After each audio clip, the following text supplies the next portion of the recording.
Hey everyone, and welcome back to another episode of A Pretty Little Podcast. I'm Allie Violet Vixen Commissaro. New year, new episodes of A Pretty Little Podcast. Make sure you subscribe. Let's set a mood. This isn't just some background noise. This is the kind that has so much emotion you feel it in your throat singing along alone. Well, let's say screaming. Heartsick is a riff heavy band that doesn't clean up the mess or soften the edges. Nope. They leave, they lean right into it. There's no pretending, everything's fine. So if you need a soundtrack for those days that hit a little harder than expected, you're in the right place because I've got a band for you. Please welcome Heartsick. Hello, how are What you? up? How you doing? Remind me It's with my crazy. Like we had a like a week off, so I yeah, feel like I'm a little rusty with the intros, believe it or not. But happy 2026. yeah, right. Holy crap! It's like the years just keep flying by. I feel like once I hit a certain age, and it's just like things just fly all the time. It's like it doesn't feel real, especially after having a kid. It's just like time just has no meaning. It's just like you look, and then it's like a new year, and you're like, what's happening right now? You had a lot happen last year. Yeah, yeah. Oh, absolutely. We went to Puerto Rico. It's something we go to Puerto Rico like every other year. And we do some shows there. We had Lansing Rock Fest. That was really cool. We went to Canada. It was our first time in an actual other like country. Mhm. So we played tons of shows. We did two tours with Nonpoint. So yeah, it was definitely like it's funny because you said like we did a lot last year, and I'm gonna be honest, like in this very moment and when we're talking, I've been not in a great headspace for the last few months, and it's easy to get caught up in my own sort of world of things that aren't going right, or how I may feel, or what things I feel haven't come to fruition, or I'm feeling frustrated, or just in despair in general, especially when it comes to music and the band. And then you ask that, and then I say it out loud, and it's like, wow, no, she's right. We did. We did do a lot. And it kind of brings me back into this idea of like, okay, well, maybe there is something we're doing right. So I appreciate the question because that really does put some things into perspective. So coming up, what what do you have planned for this year? I mean, like, do you have things that are already lined up? Are you working on new music? Yeah, so right now, we have like a lot of things that we're working on. We have a new music video that we're going to be working on. We start shooting in about 2 weeks, and we're doing a real cool.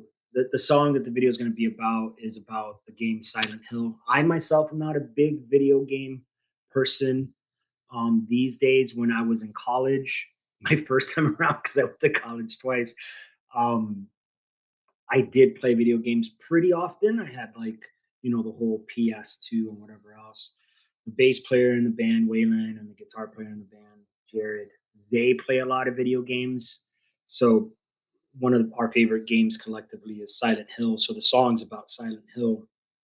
So we're shooting a music video based on that, and we've got like actual actors and cosplayers that we're going to be doing with that. We have a we do it every so often, like once a year. We try to do it once a year, but we haven't done it in a few years just because the timing hasn't lined up. But we do something called the Night Under Covers, and what that is We pick like 5 or 6 bands that are our friends, and we ask them to do a cover set of a specific band. And this year we have our friends in a band called Subliminal Verses, which is obviously a Slipknot tribute band. And then we have some other bands joining us as well. And then we're doing Rage Against the Machine, and we haven't done a cover show in a really long time, just for fun. So that'll be cool. The Night Under Covers is happening here in Lansing. We have shows lined up already. We'll be back in Indiana. It'll be our first show in January 31st. We'll be out in Indiana again, a place we do really well at, and super stoked about that. And then we have a tour that we haven't announced in August already lined up that we'll be doing. And then we have a bunch of shows this year. The goal for the band is to really play out of state as much as possible, but within what I would call is a more structured view of how we want to run the band in general as a business and as an art collective. So the goal is to play basically 3 or 4 shows a month, and that's it. But they're all out of state. So come March, you'll see us be announcing shows in like Ohio, Indiana, Illinois, Kentucky, Iowa. So we'll be definitely traveling more this year, I think, that we've done other years when it comes to out of state, and playing in state a lot less. Because that's just the evolution of the band. I think we need to just go out further and touch the places that people want us to play and that we haven't been to in a What while. areas are you looking what areas are you looking to play at? Well, right now we have Ohio for sure. We've got Toledo. We've got Cleveland. We're working on Nashville, Knoxville. We're working on Kentucky. We just lined up something into Kentucky for later this year. Definitely want to go out west again. We haven't been out west in a while, so we're looking at maybe doing like Colorado, New Mexico, stuff like that. But it just has to make sense. It has to line up, and also most of us have day jobs, if not all of us have day jobs, and where we have to like show up a certain amount of time. So we have to line all this up, and then two of us have kids and families and stuff that we got to like position this all with. So it just takes a bunch of planning. So you'll see a lot of stuff being announced later in 2026, like spring, summer, fall. And then we've got a couple of festivals that we've already lined up. We're hoping to get to Canada again. And then, yes, we're working on new music. We actually have a couple of writing sessions set up, unironically, tomorrow and Tuesday. The guys will be coming over here to my house and my little studio space here, and we'll be just writing as much as possible and trying to knock out whatever we can knock out. So, yeah, so there's a lot going on for sure. A lot musically, a lot creatively. We're a pretty creative bunch of guys, so we like to create. How do you what's your process like? What in the creative zone? Does one person primarily like take the lead? Does everybody kind of throw their ideas in?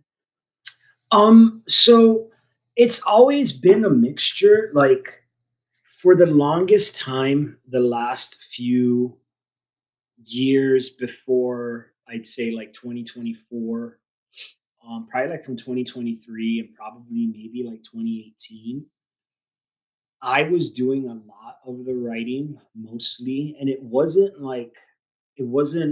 intentional. It wasn't like, I'm just gonna write everything. You guys just like get fucked type thing. You That were was just feeling it. Yeah, yeah. It was just it's one of those things where it's like I had the most time to dedicate to the writing.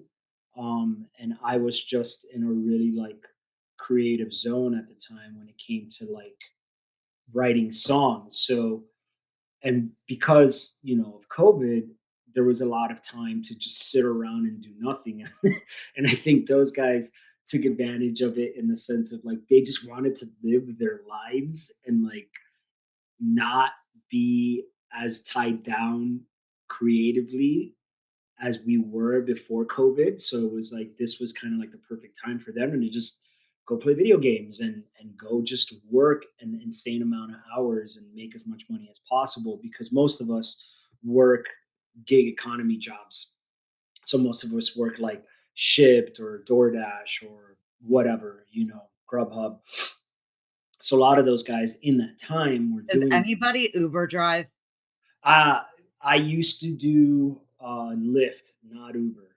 I don't do. Okay, I'm collecting people that are doing Uber driving, Lyft, any Yeah, of those, like, fun interaction things with yeah, people for sure. because I wanna hear, like, all the wild stories of the road.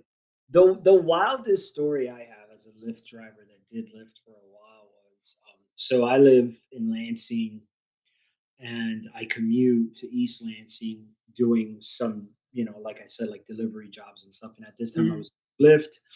So the college campus is right there. And I think the wildest story I have outside of somebody puking in my car, which they did, was I picked up these three or four girls, college girls. This was a long time ago. And I end up getting pulled over for like no reason. I got pulled over because I had like a really nice black 2005 BMW with like super tinted windows and stuff. So I get pulled over and it's a state trooper and I'm like, "Oh shit." But the girls were super wasted in the back.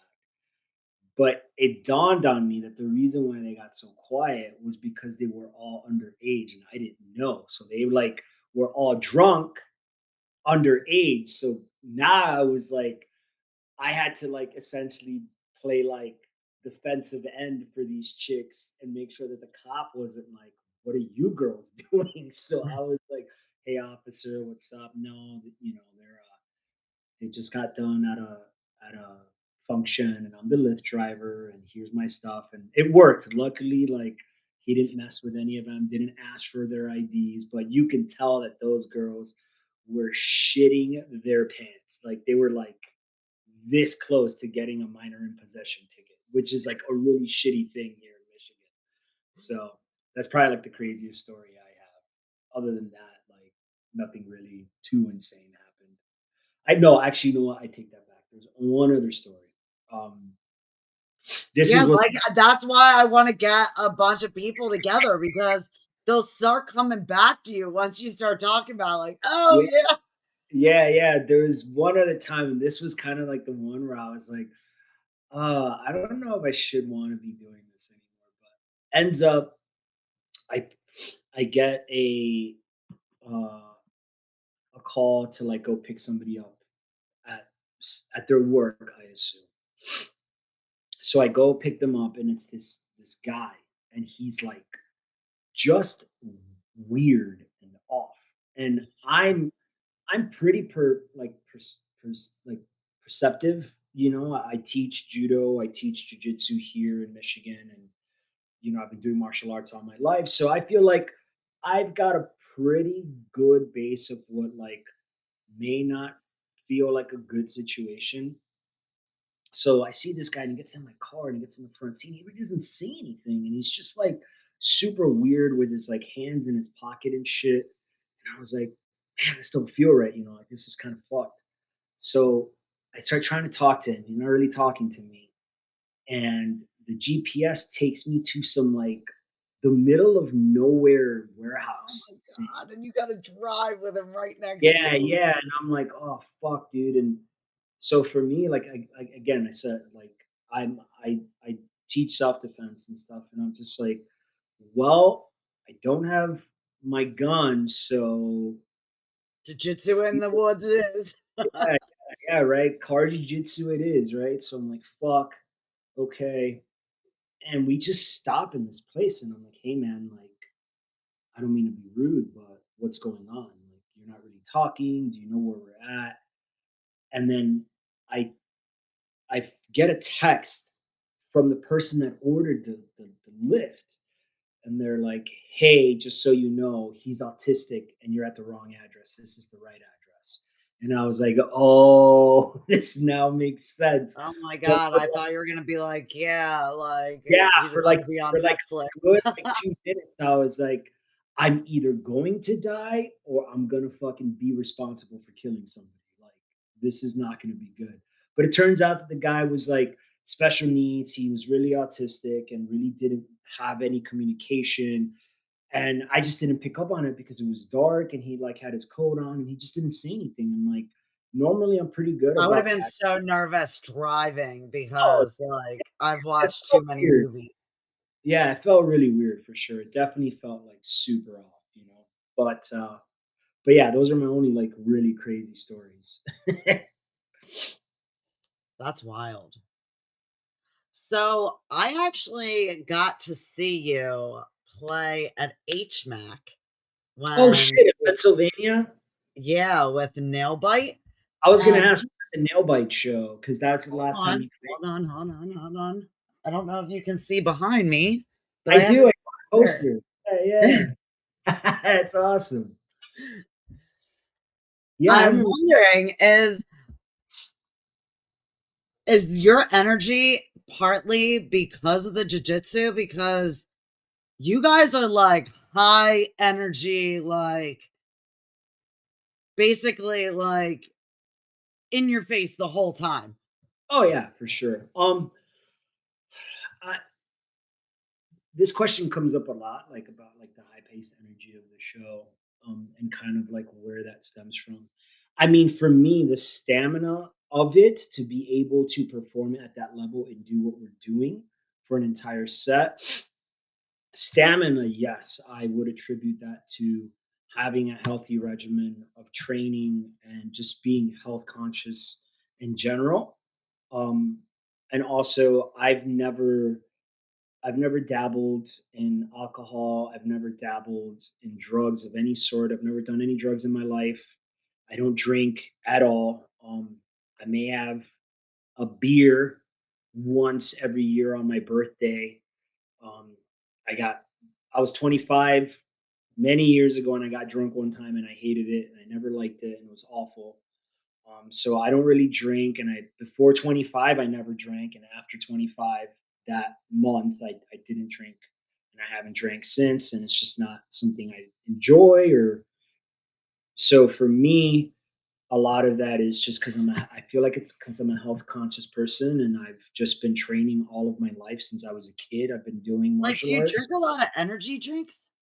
No, no, I literally flat out, I only drink water and coffee, and that is it. Like I really don't drink energy drinks at all. If I'm having an energy drink, is for two reasons. I'm either driving overnight for the band, or like I am dog shit tired. Like I didn't sleep at all type shit. Other than that, like I don't drink any caffeine outside of coffee. And the only drink I have is water. I don't even drink juice. Like if you catch me drinking juice, it must be a weird day because I don't even drink any sort of juice or anything. It's not that I dislike juice. I love orange juice. I love all types of juices. It's just like the sugar content in it and shit on top of like my dad is diabetic. He's type 1, so it's genetic. His dad was diabetic. My sister's pre diabetic genetically. So it's just one of those things for me. It's like whatever I can do to stave that off until Yeah. my 70s, and I can't fucking be doing backflips on stage, then I'll do that type thing. But when it comes to the energy in general, like how the band views it, all of us are really big fans of hardcore music. Although we're not a hardcore band, we don't fall into the scene of like hardcore bands, Knocked Loose and Gorilla Biscuits and all those other bands. We all come from that Let's scene and just this. say you can hang though, like, you can hang Yeah, with them. we love those bands. All of us are gigantic fans of hardcore bands, like true hardcore, West Coast, East Coast hardcore, and we love the energy that those bands have. Kubla Khan and Dillinger Escape Plan is like a huge influence for us when it comes to stage shows. Um, Converge, huge influence for us when it comes to stage shows. All those bands for us that have those high energy from back in the day. On Broken Wings, huge fans of that band. Our roots come from the hardcore music scene, so the energy that we have is because the ethos in hardcore is really like family unity and just going bonkers. Like what it is. So we just adapted that to the music that we make. Are we a hardcore band? No, obviously not. I think we have some elements of hardcore there, but it's not the style that we choose to reside in. We'll visit, but we don't reside in it. But when it comes to the energy, that's where that comes from because we just love that style of music so much. And, then our drummer is a really huge fan of some really crazy drummers.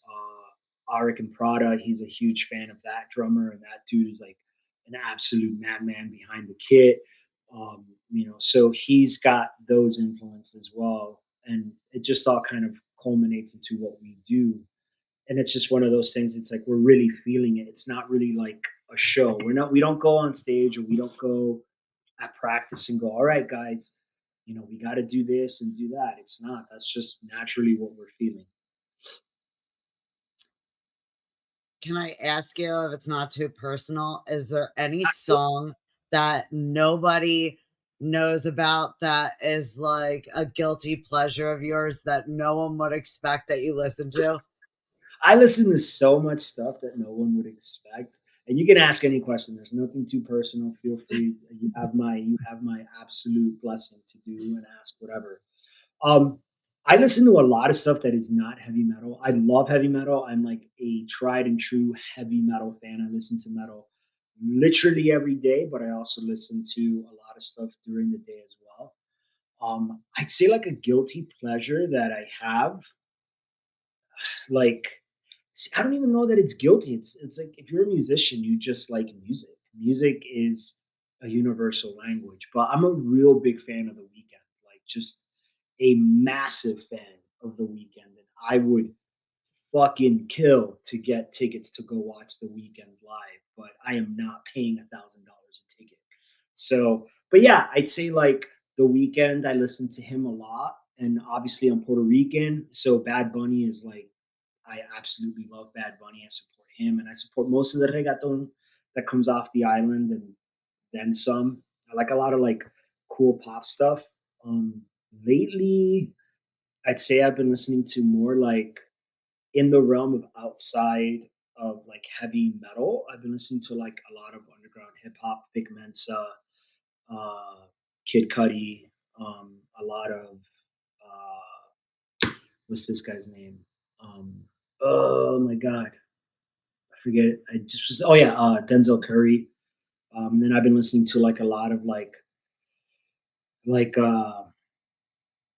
I'd say like 80s synth wave pop music. So Phaserland, listen to a I lot of that. love this. Are you heading into the studio after listening to all this? Like, Yeah, did yeah, no, fans expect, like, some of this to kinda, like, flow yeah, into your and that's really what it's about too. Like I listen to this stuff really with the mentality of like, how can I apply these particular sounds that I like from this artist and this artist and this artist to the stuff that we make and make it our own and not sound like everybody else. I think when you have bands that do that, that's for me, that's what I loved about sort of the new metal stuff that came when I was a kid, when I was in high school, and getting it out of middle school and into high school. The Limp Biscuits and the Corn and the Stain and System and all the stuff that came in that time was innovation. And a lot of people shit on it. They're like, "Oh, this is fucking metal, blah, blah." But it's like, dude, like you can only reinvent the wheel so much before you have to dip your toes into other things. So I try and listen to all this stuff with the mentality of like, I like this sound. How can I put this into our music?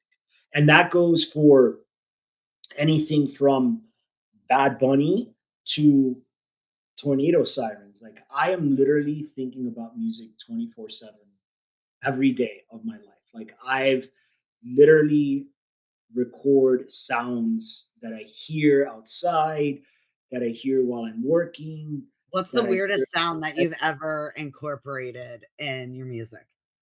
Uh, so at my job, at my 9 to 5, my office was right next to until recently where they finally took this thing out and did some remodeling. There was a merry-go-round. And the merry-go-round, because I work at a school, and the merry-go-round made this really What creepy. school is this that you have a merry-go-round next to the school? Yeah, yeah, so what ends up That's happening. awesome. Yeah, yeah, so what ended up happening was this school before, so it was a school many years ago, and then it became like a community building, and then it's now become a high school. They went from like an elementary school or something, and they made it a high school again. But they never took away the merry-go-round that was at the school where the playground used to be until they did a bunch of remodeling. So this merry-go-round just stayed next to my office, and it just made the creepiest noise. It just made the absolute wildest, like, horror movie noise, like some shit that you'd see in like Oh my the god, try to imitate it, try to imitate it. I can. I'll have to like find. Let me see if I can find the actual recording from my phone that we then dumped into like it, dude. It was from like Whenever 2020. I'm asked to imitate something, I do, like, the exact opposite of what I'm trying to do. I'm trying to like see if I can like remember what it was, but it's a really creepy sound. Like no, yeah. So I honestly don't remember. What song is it in? It's a song called Pyramid Head, and Okay. it's on our new record that's out right now. Is that like Silent Hill, Pyramid Head? Yes, yes, exactly. Okay. Exactly. And that's a sound you think you'd hear in uh in Silent Hill. And yeah, it was super creepy. That's probably like the weirdest sound we've put on a record to date, but there's other songs that we have already that are done and stuff for a new record, and there's some weird stuff on there too.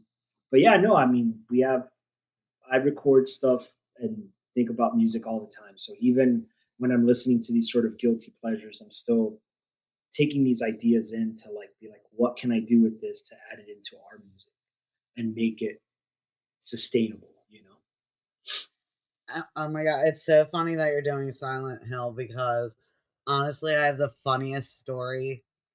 I I had gone to HorrorCon, and it was my first, like, big time con that I went to.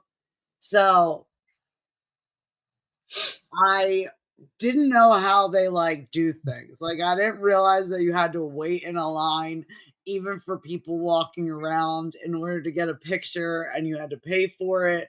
And, like, I didn't realize that there was, like, a whole thing. Like, I thought the people walking around, like, you could just walk up to, and I thought the people behind the booth you had to pay Yeah. for, right? Like, I see this, like, sexy woman dressed up in, like, leather with the big pyramid head from Silent Hill, and I'm like, "Bet, I'm gonna get my picture with her."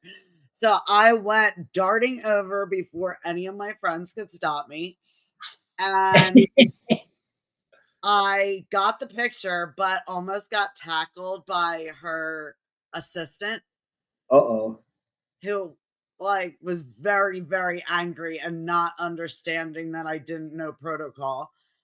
But, yeah, I tried to talk to her when I ran over and got the picture, which that was my mistake because I didn't Yeah, realize if she turned her head, like, the whole thing was gonna, like, knock me out, like, yeah, thank knock you God over. I'm, like, small and quick, and I dodged it.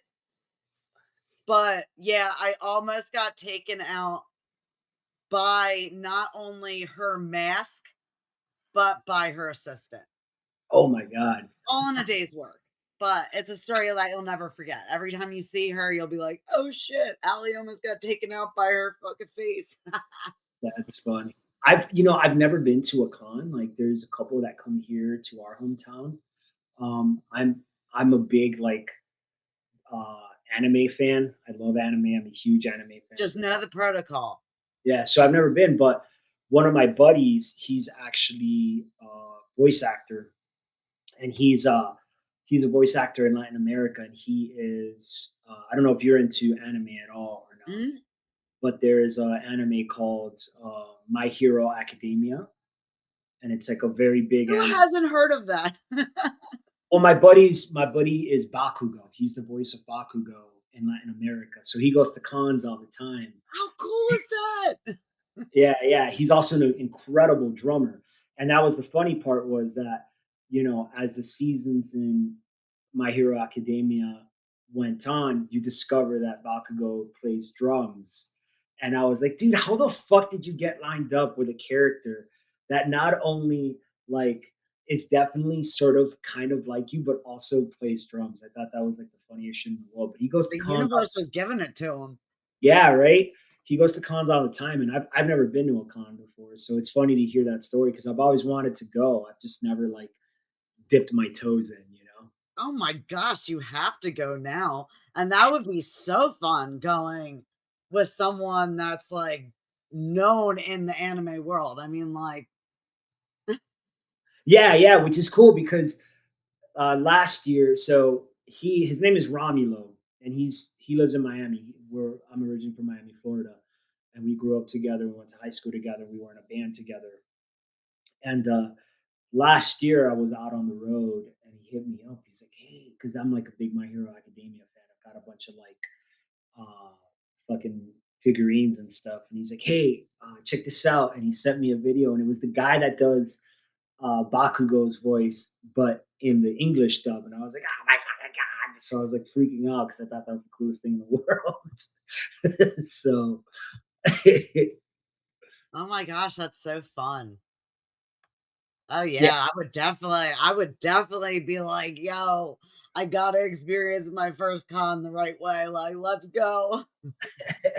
yeah, it's definitely something I want to do this year. It's definitely I want to go to a con and hang out. So I'm gonna hit him up and be like, "Bro, can I like be your You fucking?" gotta put time in, like, those people are dedicated. You gotta Yeah, put time into your outfit, like, if you have one button wrong, they will call you out on it. yeah, that's crazy. That's funny. My cousin in the Dominican Republic, he's like a really big con fan. He goes to all the cons in the Dominican Republic, and he's always like in his costumes and stuff. And I just find it so interesting. I find it so like awesome that Those you. are my people.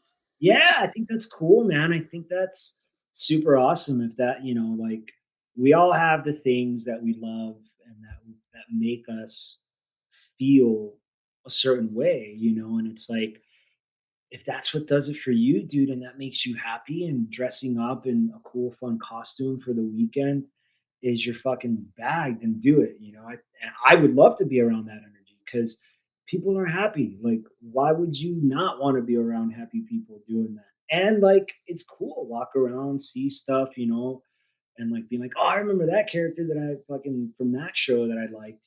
So I definitely want to go to one. As a big anime fan, I watch a lot of anime. Um, that would be it. Which is funny because I barely watch like any TV at all. But if it's anime, I'm like, I'm watching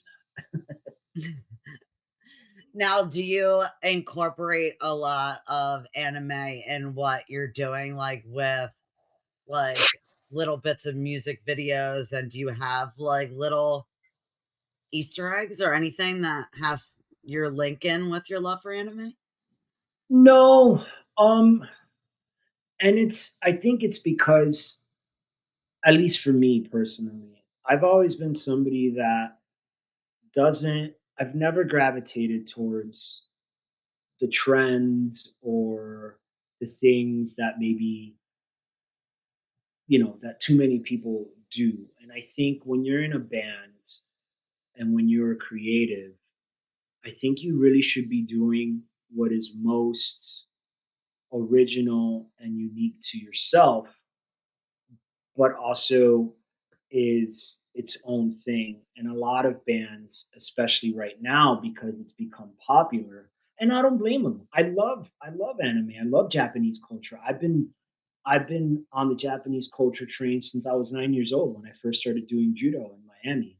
Like Japanese culture is something I have always loved because of my love for martial arts and practicing it. So this isn't something I've like recently discovered or it's like a trend. So I think it's cool. But I don't incorporate it in the music that we do a lot because it's just so many bands are doing it now because it's a way to be trendy and it's a way to like connect with fans or whatever on TikTok and other the Well, you bullshit. got K-pop Demon Hunter, like, Yeah, I just honestly, I gotta give them to him, like, at first, when I first heard that whole, like, thing and that was, like, the new trending, like, show and whatever, like, I was like, "I don't understand this," like, it's a little much for me.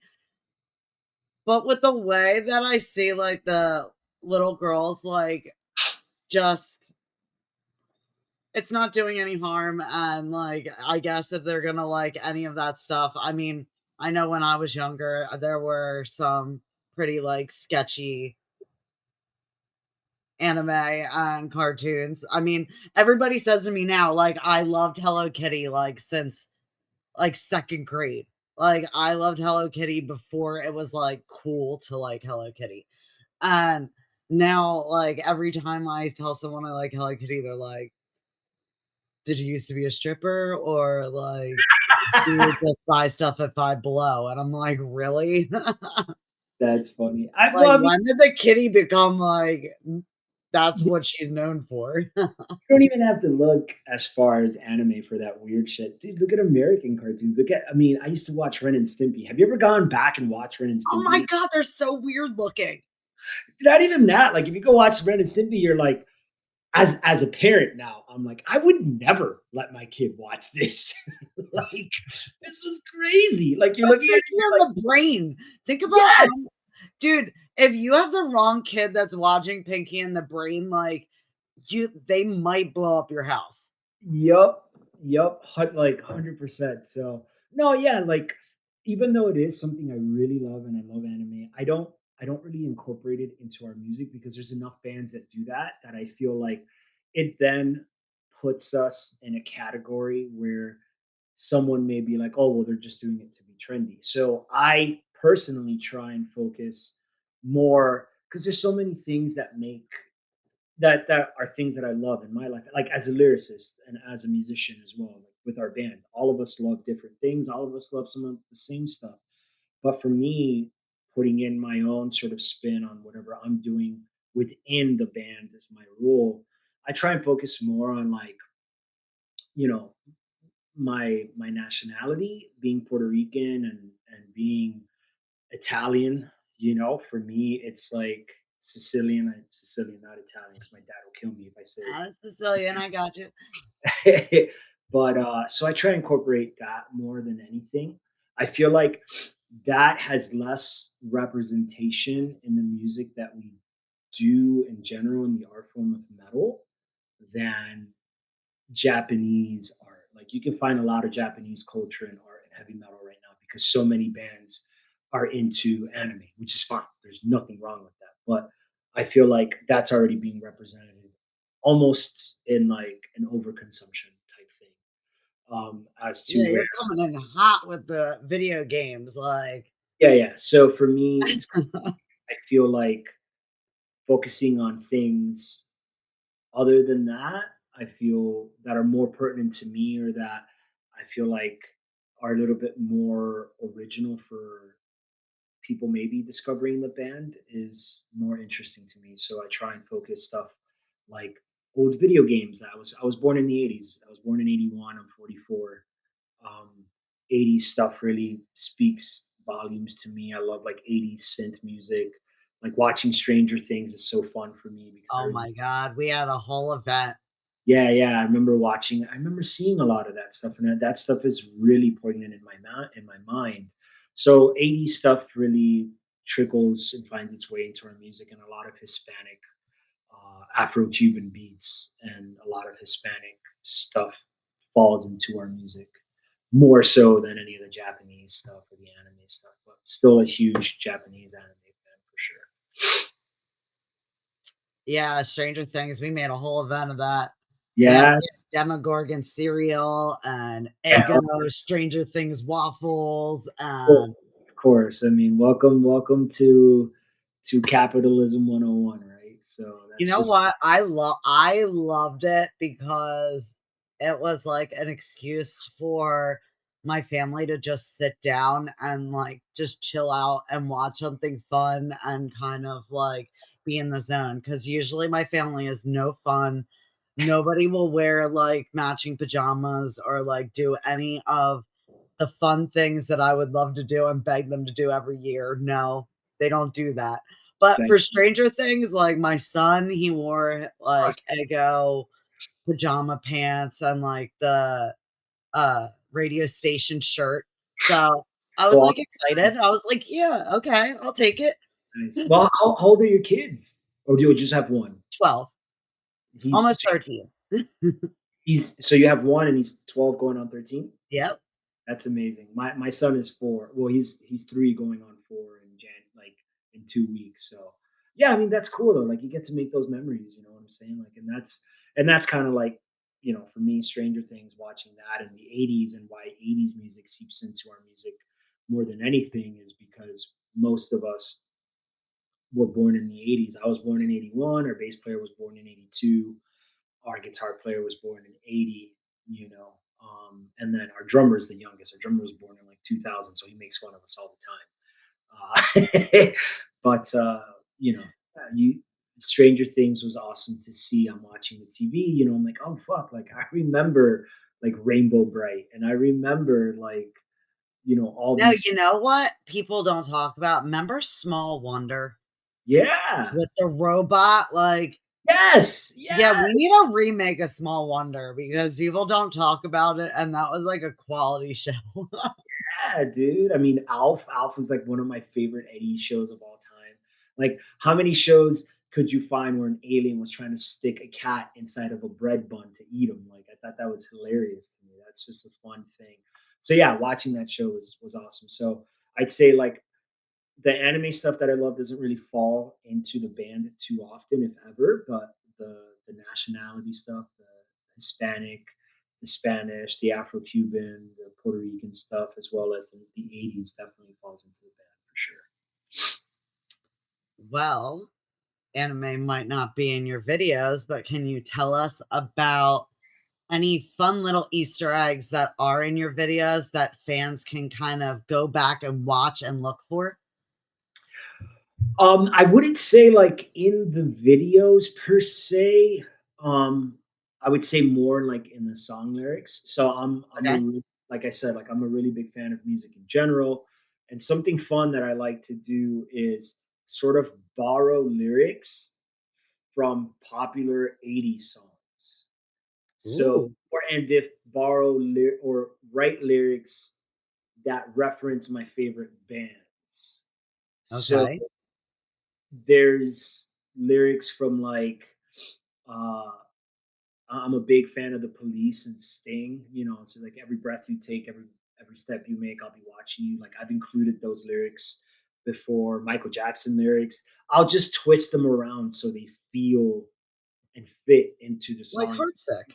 I get Yeah, it. that they fit into, but like you would notice, you're like, wait, isn't that like a Police song? Isn't that like a Clash lyric right there? Like I do that stuff for sure. So there are definitely those Easter eggs there. And then there's not Easter eggs, but there's a lot of it is like tongue in cheek or like double entendres. I write a lot about things that can have double meanings, but they really only mean one thing, but you can kind of like take from that and make it something else, right? So there's an example, where the trees touch the sun. That title is a play on being in Puerto Rico. So if you ever go to Puerto Rico, or if you've ever been in Puerto Rico, anybody who's I watched, love the way you say it. thank you. Um, there's a place called El Yunque, and El Yunque is the national rainforest in Puerto Rico. And if you go there, you just pay $2. You should go there like from 8 in the morning, and you can be there till 5:30 in the afternoon.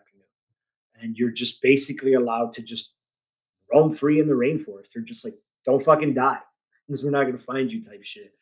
But there's a lot of hiking trails, and one specific hiking trail will take you to the top of the mountain that the rainforest sits on.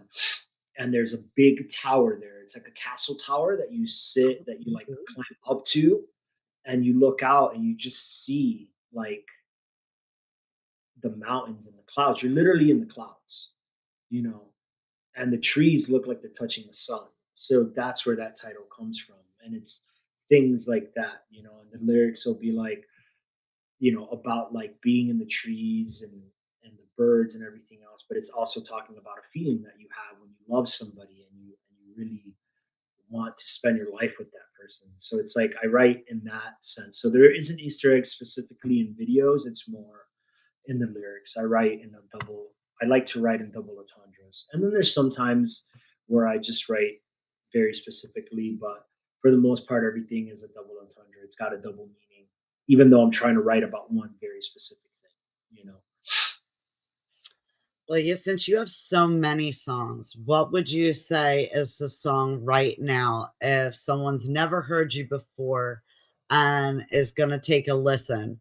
What song would you say represents the band at the place they're at currently? Stuck in the ground for sure. That song I feel is like a really great representation of all the things that the band is. It's got melody, it's got heavy, it's got synth 80s type feel, it's got this horror movie spooky type vibe. We're all huge horror movie fans, um, you know, by trade and by my degree. I'm a filmmaker. I love movies. I graduated from film school at Michigan State University. I'm really big into journalism, so I'm really big into like storytelling. I love storytelling, and I love horror movies specifically. So Now, what can't you do? I don't Jiu-jitsu? uh, make this puppy not be a crazy psychopath. Say hi, Lily. It's okay, we're pet friendly. Mine's always right next to me, she's got her Hey, own chair. there she is. There she's. What's your puppy's name? 6. 6? Nice. This is Lily. She's new to the home. We just got her, so but, no, If you're yeah. a gamer, then I don't know if you've ever played a game, it's a horror game called, Little Nightmares. No, I have not, but now I'm gonna have to check it out. The character in the first one is a little girl, like, she's like a creepy little girl, I think it's a girl, is barefoot and has a little raincoat on, and because they're so tiny and 6 is so tiny, That's she got funny. her Okay, name. there you go. That's her name, What's yeah. your puppy's name? Her name is Lily. Just got her. One of my buddies, one of my jujitsu buddies, he, uh, he has 2 dogs. Him and his wife have a Malinois, and then a some sort of mastiff, and they didn't realize that the mastiff hadn't been spayed yet. So the Malinois, because he's a sheriff here in Lansing, he works for the sheriff's department. So they get home one day and she's pregnant and she's about to have puppies. So they had puppies. So I just got this one from them. So and this is Lily, and Lily is an absolute blessing and nightmare all in one. Oh She my is gosh, is Lily gonna go on the road with you and, like, go up on stage like the girl on America's Got Talent that, like no, no. Our guitar player is fairly allergic to dogs. aw, Yeah, bummer. my dog on the road with me. Although I would love to.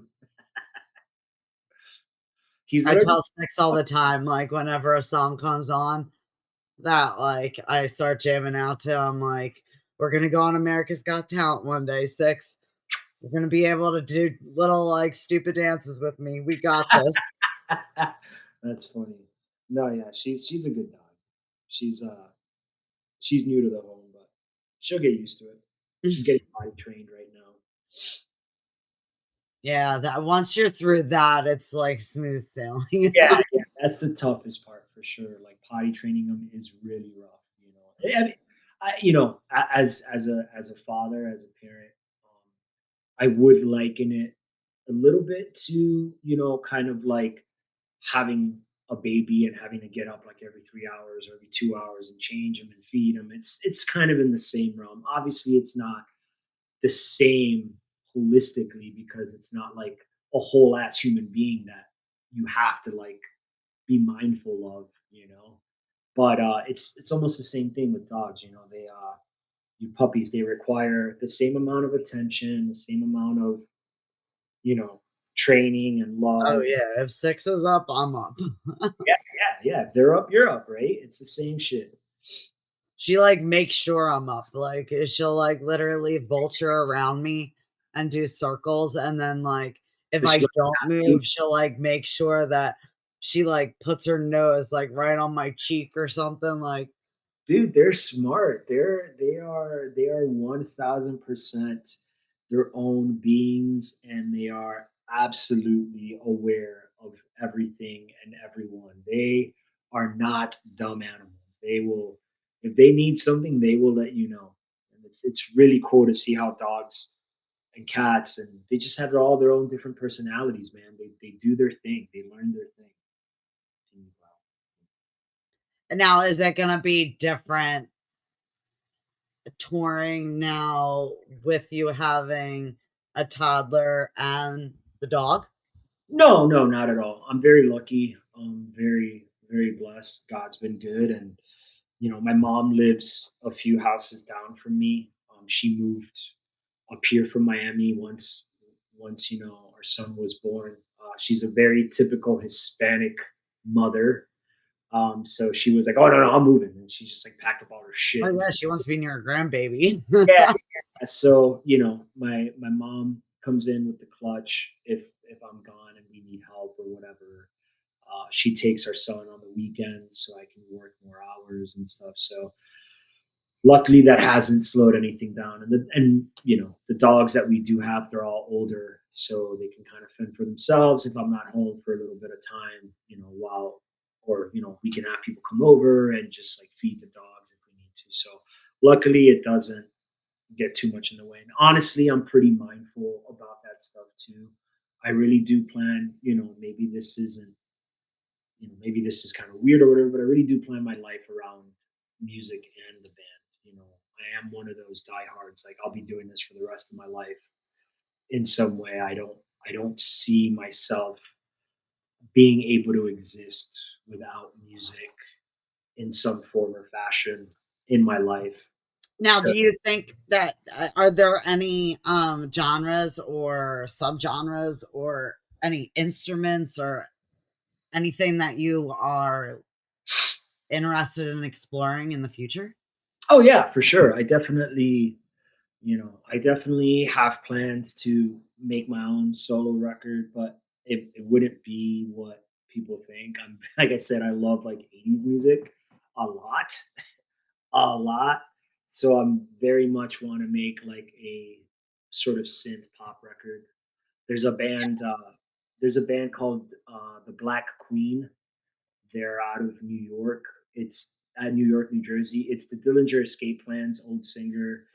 Uh, who's now in Better Lovers, he has a 80s synth project and it's called Black Queen. And I like stuff like that. I want to make a record like that. There's a band called Gunship that I'm like a massive fan of, and they're very much 80s like synth pop music. So I definitely have plans to make a record just like that. But I also would love to explore all sorts of different types of stuff. I'd love to make just a real. Do you need to go outside? One second, I'm gonna put her outside. No problem. No, go do your thing. I really want to make, like a true hardcore record where it's just like East Coast New York hardcore. I'd love to make like a black metal record. I'm a big black metal fan. I love death metal. I mean, there's so many things that encompass music that I love. I wish that I could just have all infinite money in the world and make all the records I want to make, and all the styles that I love. I'd love to make a death metal record. I'd love to make a pop record. I'd love to make an 80s synth wave record. I'd love to make like a pure hardcore record. Like there's so much stuff I want to do and it's just like there's just never enough time. Oh, this is so perfect timing because 'cause you're stepping in the studio tomorrow, so Yeah, yeah, right. So it's like send it all. we're gonna write, right? Exactly. So, I just wanna go over one more time because you said that you do have some releases coming up. Yeah, yeah. So we have a record out right now. That record's called Break the Curse. It's got 11 tracks. It came out in October of 24. Thank you very much. Thank you. We're really proud of it. Now we have another record that is already done and that we're thinking about releasing probably sometime in 2026. And then we go back tomorrow. We're going to be in our home little studio here writing some songs on Tuesday. And I think that the plan is to finally go back to the studio sometime in the spring, maybe in April or May. Go back to our producer Josh Schroeder. He's the same producer that does Lorna Shore. So he's a big buddy of ours from here. He lives He here. kinda So sorta knows what he's doing. yeah, he kind of sort of knows what he's doing. So Just a little bit. we're gonna go. He does King A10. He does Lorna Shore. A band called In Heartsick from Australia. He does a lot of really great records that we're all real big fans of. So we'll probably go back to him sometime in May and put more down. Now, are you guys the kind of band that goes into the studio and, like, knows what you're going to record, like, or have there been times that you've walked in the studio with one idea and he's kinda been like, "Yeah, let's try this," and the whole thing's changed? Oh yeah, absolutely, all the time. I mean, we come in. We're really organic type of writers. So as I said, from 2018 to 2023, I did a lot of the writing, but as of late, 2024 and on, we've written as a band again, which is awesome. I love it. I think it makes the songs a lot better. So when we go into the studio, although we have an idea and we've sent ideas to him of what we think, we're never like, it has to be this. Like, there's songs that we started one way and like by the end of the process was like, what the fuck? Like this is completely different than what we imagined, but we love it. So come on, girl. Come on, come inside.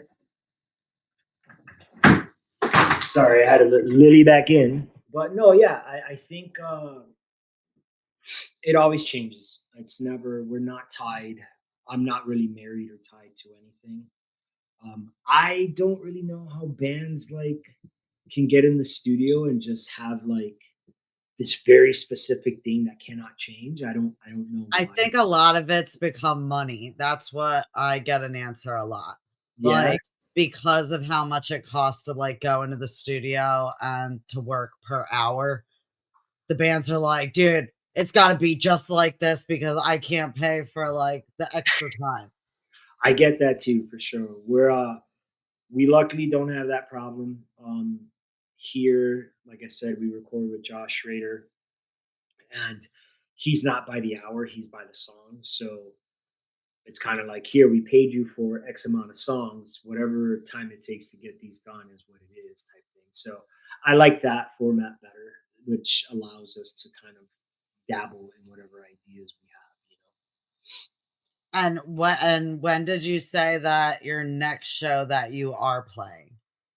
So the first show of 2026 will be January 31st. We are going to be back in Indiana, Northwest Indiana, Hobart area.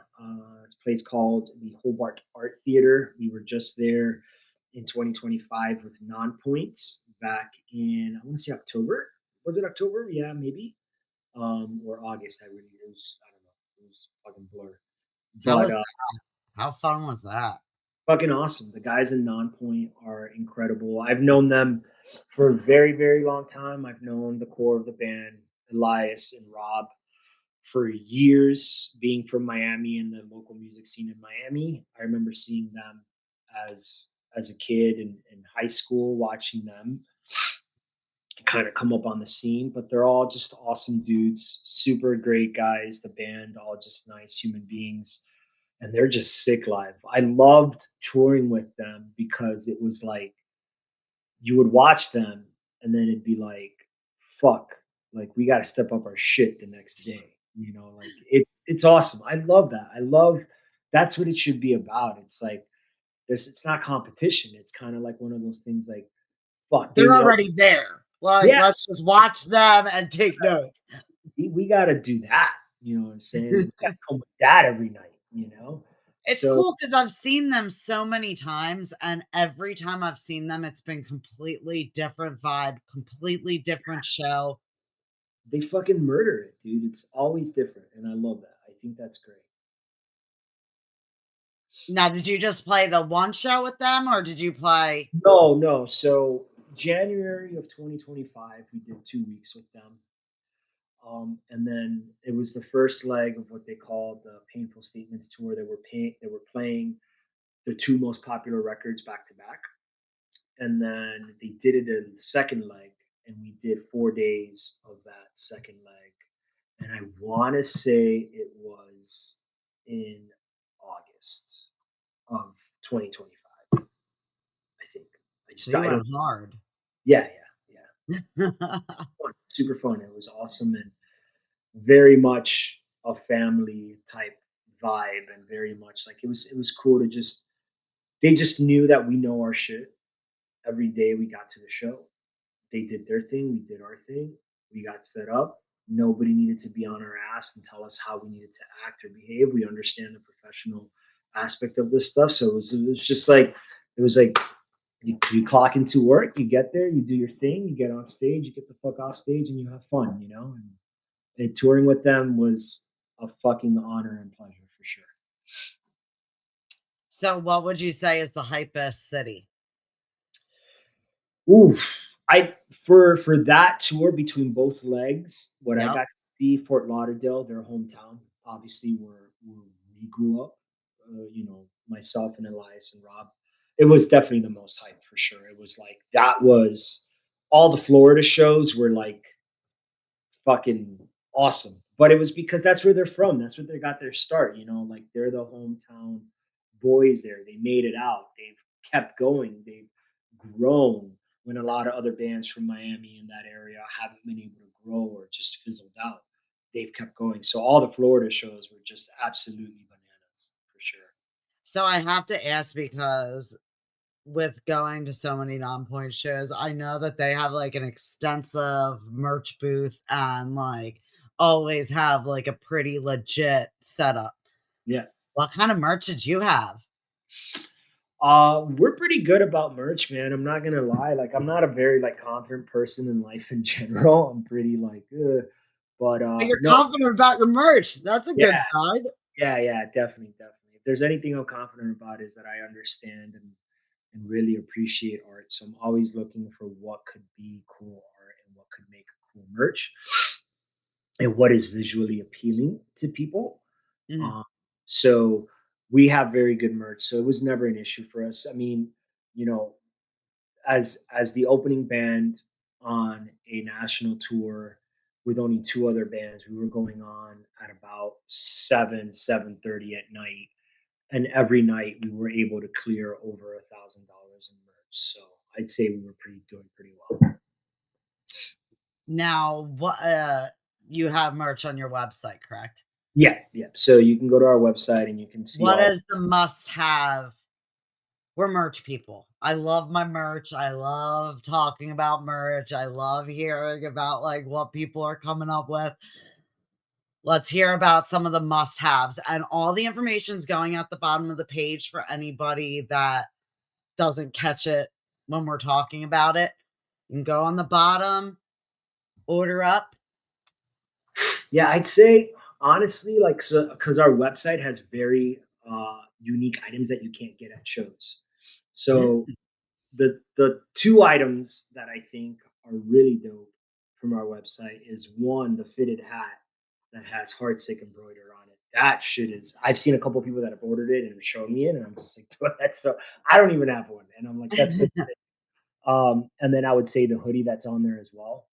I think those two are very like must-have items because you can't get them at shows. You can only get it on the website. You order from the website, and that's where they're at, and they're going to be shipped to you. It's on-demand printing, so thankfully we don't have to fucking deal with the shipping on any of that stuff. So if people were like looking for like very unique items from the site, I would say that those two particular items are pretty rad. Okay, so flip side, if they come see you live, do you have special merch that you have at live shows? Yeah, yeah. There's some merch that you Of can't get course you on. do, and you gotta be all the way. Yeah, You yeah, gotta be for sure. hours and hours away that I can't make it to a show. Our merch is, our live merch. That's kind of where like the Japanese influence seeps in. So we have a couple of pieces that are like geared to like Japanese art. So like some skulls with some Japanese writing in them and stuff. And then we've got a few other things that you just can't get on the website. And then there's some stuff that you can get on the website. You can also get at the shows. But yeah, so there's a healthy mix of both on both ends. Well, since we're getting close on time, I do want to say, what song should everybody run over to Spotify right now and listen to and make sure that they're a listener for Heartsick? But what song should they run over and listen to right now? Ah, fuck, man. I will always say no one is going to be your biggest supporter other than yourself. So I'm a huge fan of our music. Um, Not because I'm in the band, but I really believe in the work that we do as as musicians and as a band. And I really believe that the songs that we have are unique unto its own. And I love our music. I literally listen to our records every day. So, in But other words, go on and we got to listen to all of them. yeah, Depends yeah, on what mood you're but in. but I'm very much partial to where the trees touch the sun. I don't know what it is about that song specifically that I just love so Well, just much. the title alone, it's got a whole vibe going. Yeah, it's just the whole vibe, man, and it's got everything that I think that this band really is. Like, it's got the really, really heavy stuff. It's got the really melodic stuff. It's got, the influence from the sort of Puerto Rican culture and the Hispanic culture. It's got the Asian vibe in it as well. There's some Asian stuff in there as well. So I'd say that's the song that if you really wanted to like sort of grasp what the band is as a total, as like a whole circle, then I'd say that song. Nice.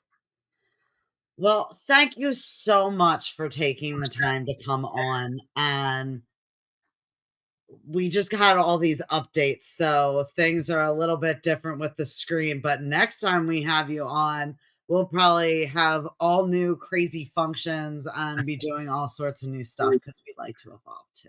I love it. I love it. That's awesome. That But is thank you so much for taking the time, and this will air on, Wednesday.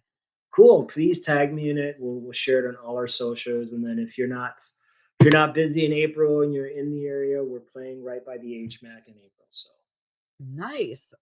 Stay on because I wanna get your email and everything so that we can send over the media kit. sure. But thanks everyone for tuning in. Like I said earlier, make sure you subscribe so you get notifications right away when we have a new episode. Here's to 2026. It's gonna be a year. Yeah, it's gonna be a Thanks year for for coming on sure. this wild ride with us.